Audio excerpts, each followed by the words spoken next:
Hey everybody, how's it going? I'm Chris. And I'm Jasmine. And we're back with a very exciting video for you today. So, based on our last Trader Joe's video, we did our Trader Joe's vegan pumpkin spice taste test where we tried a bunch of pumpkin seasonal things from Trader Joe's. Seems like you guys loved it, so here's Bear. We decided to do another Trader Joe's themed video, Trader Joe's inspired video, I don't know.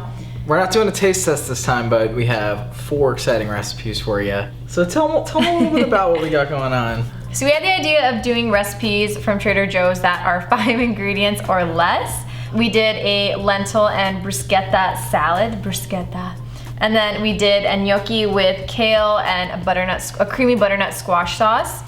Pesto pinwheels. These are my personal favorite. Yeah, this was inspired by Chris actually. Chris really wanted to do something with the crescent rolls.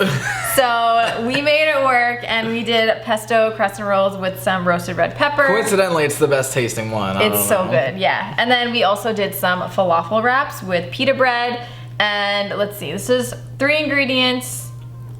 This was 4 ingredients and this was 5 ingredients. So 3 to 5 ingredients. Perfect. And the idea was kind of to find things at Trader Joe's that were not like ready to serve, but like pretty close. Very easy, yeah. Yeah, so it was basically minimal steps, just throwing it all together. And everything came out bomb. And another thing is these are really good if you want to do meal prep. You can make the salad, you can make the pasta. Pinwheels are good. I feel like it's not really a meal, but it's like a good snack. And then the falafel wraps, you can make a bunch of falafel and then make wraps in the morning. You can just prep those. Really easy, really simple. So I'm sure by now you're dying to find out how to make these. So let's get into it. First up, we're going to be making some pesto pinwheels. We'll need some vegan cheese, vegan pesto, some marinated roasted red peppers, and crescent rolls. First up, we're going to take our crescent rolls and tear them into rectangles. Then we're going to mend the seams on them together since they are traditionally supposed to be in triangles. Next, we'll take our vegan pesto and spread it evenly across the crescent rolls, leaving a 1/4 inch on each side. We'll then take some bits of roasted red peppers and add it on top of the pesto. And then we'll add some vegan cheese and roll them up as tight as we can. And cut them evenly into 4 pieces.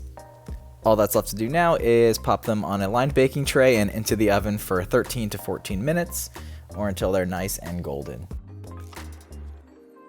The next recipe we're putting together is this 5 ingredient falafel wrap. So you're going to need cucumber, tomatoes, hummus, falafel mix, and pita bread.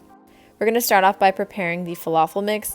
This is so easy. All you have to do is put the dry ingredients in a bowl, pour some water over it, mix that together until it is nice and uniform, and then pop a lid on it and set it in the fridge for about an hour to thicken.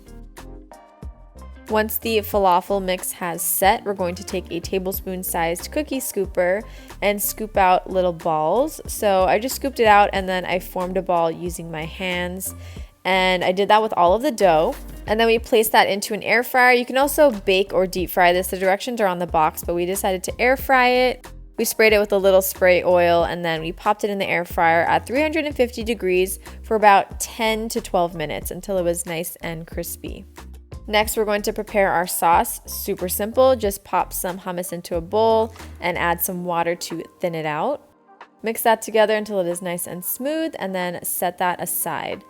Next, we're going to take our pita bread. We warm this up and I recommend it. It makes it so much easier to work with. We cut it in half, popped open the pockets, and then we spread in some hummus. This isn't the hummus sauce that we just watered down. This is the regular hummus. And then we added in some tomato slices, the crispy falafel balls, and some slices of cucumber.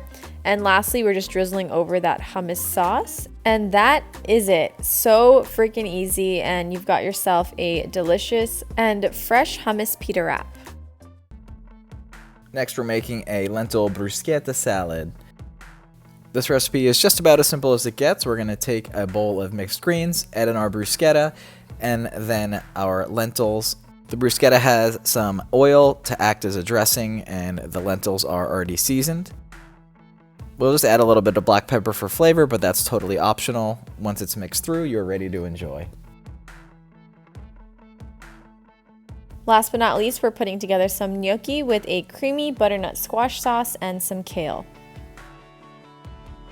First up, to a high-speed blender, we're adding in cashews that we soaked in hot water for about 20 minutes, along with half of the butternut squash soup container.